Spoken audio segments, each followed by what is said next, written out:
Captain America, Brave New World challenges what it means to be a villain. Now, spoilers ahead. Welcome to Philosophy All Along. I'm very excited to get to talk with you about this because I think that this new Captain America film really tries to make us question what it means to be a villain and who's the villain of this film.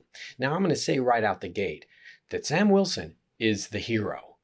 It also seems, though, that there might be a kind of secondary secret hero, and the film makes it very obvious.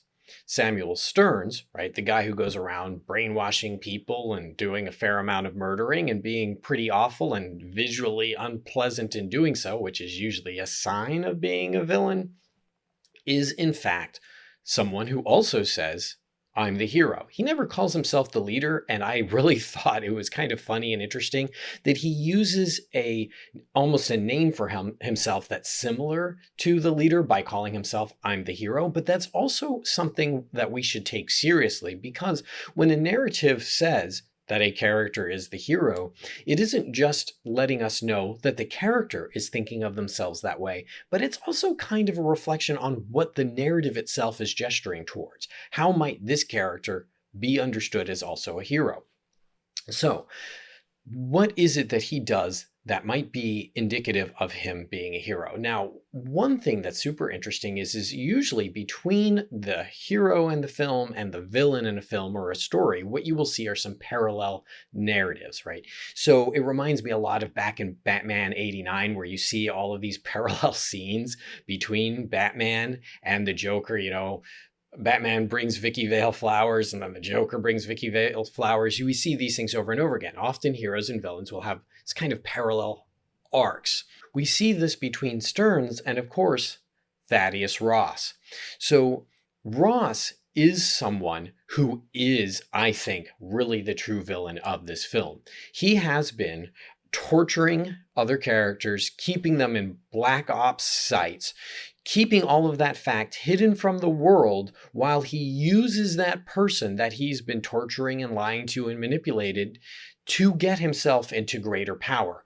And none of us, the voting public, are aware that that's the person that we're voting for. At the very least, right? You give people the opportunity to see who you actually are. And then if they're like, okay, but we forgive you, we'll vote for you. Well, that's their choice. But Thunderbolt Ross has denied us that opportunity, right? He's denied the voting people of the United States the opportunity to know what monster he really is. And that's beautifully symbolized by the fact that he is also the Red Hulk, right? The Hulk has always been a gesture towards that kind of Dr. Jekyll and Mr. Hyde, these kind of interior, hidden, dark parts of your heart that, when unleashed, are vicious and violent, right? So we all know that Thaddeus Ross has this in spades, and we are told in the film that he's trying to change, and that's fantastic. We also, though, can't really change if we never acknowledge the problems and the things that we've done, right? We haven't apologized. We haven't made them right. So Ross is telling us all, the viewers and the people around him, that he is trying to change, but he hasn't actually taken action to make the atrocities that he's committed right. And so he has a hidden monster. And what Stern wants to do is reveal that monster to the world. Now, notice that if Thaddeus is the villain, and we have Stearns being a kind of secret hero, well, then they have a parallel arc. And what is that parallel arc? Where they're both people who are exposed to gamma radiation, right?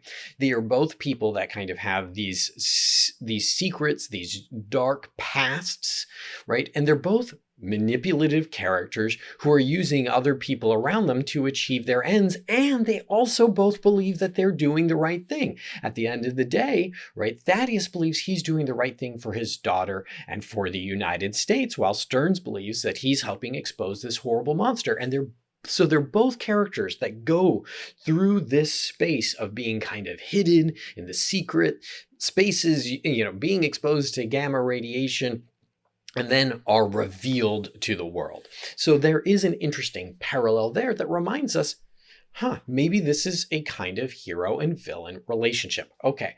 There is also, though, a really interesting parallel between Stearns and a very sympathetic character in Isaiah Bradley. Bradley is such an important character in this film and in the show Falcon and Winter Soldier, because Bradley is not just an important connective for our hero, Captain America, but he's also a connection for Captain America, for Sam Wilson, through to the Black community, and a reminder to Sam that he doesn't just end up representing the United States and the people of the world, but that he is also always under observation as a Black man, that he is always under the microscope, and that everything that he does is being watched, not just as Captain America, not just as the successor as Captain America, but as the Black Captain America. And very, very, very, very importantly, Isaiah isn't someone who's just representative of a friend to Sam, but he is also someone who was experimented on in order to develop the super soldier serum. So he's a reminder that the super soldier serum doesn't come from this perfect place, that it isn't just this amazing thing that helped to develop Captain America, that it is also this kind of dark spot in our history. And he connects very much to our own world insofar as experiments were done on Black men here in the United States, like with the syphilis experiments, where they were forcing Black men and injecting them to have syphilis. So this is an important connection, however, between Isaiah and Stearns, because Isaiah was experimented on by the United States government and Stearns is experimented on by the United States government. Now, this ends up being something that we don't actually see explored. We don't see those characters actually engage with each other, but it is something of a gesture towards, oh, maybe Stearns is a sympathetic character. Now, I think that's a difficult read to some degree because Stearns specifically uses Isaiah, despite the fact that Isaiah has already been used. And I think that that makes what Stearns does even worse, because Stearns is aware of what it's like to be used in these ways. Isaiah has already been horribly abused, and then Stearns pushes that even further, and that ends up being very monstrous. But we do have a parallel once again, and where we're seeing how one character experiences all of that and tries to be good and kind and accepting, and the other character experiences all of that and decides to use it for his own personal vendetta. That being said, Stearns at the end is the person who outs Ross. And he does so by doing something he doesn't want to do. And it takes him a little while to get there. It's important to recognize he could have done this at any time, right? He spends all this time potentially killing people and actually killing people. And then finally he turns himself in and thinks of himself as a hero in so doing. But okay, nevertheless, he does make the sacrifice to do so, to accomplish the end of exposing to the rest of us who and what kind of person Thaddeus Ross is. And when I say that, I don't mean exposing him as a Hulk. I mean exposing him as the kind of person who takes people, experiments on them, uses them as his own personal think tank, and then doesn't even tell the world that that's how he has achieved his power. So Stearns does, in fact, reveal that to us. He does, in fact, do that by making a sacrifice. And it's important to note that if there's one thing that makes Captain America, more so than anything else, it is sacrifice, right? Both Steve and Sam, at the end of the day, their representation of Captain America as someone who is willing to make the ultimate sacrifice in order to protect the world, right?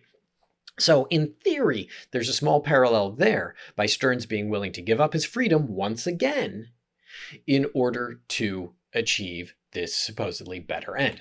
Okay, so was Stearns some sort of hero? You let me know. What do you think? Pop it in on the comments there. If you enjoyed this, please like, please subscribe, please share it with like a couple other people and get their thoughts on it. Let's get a dialogue going on whether or not Samuel Stearns is the secret hero of Captain America: Brave New World. Have a great day.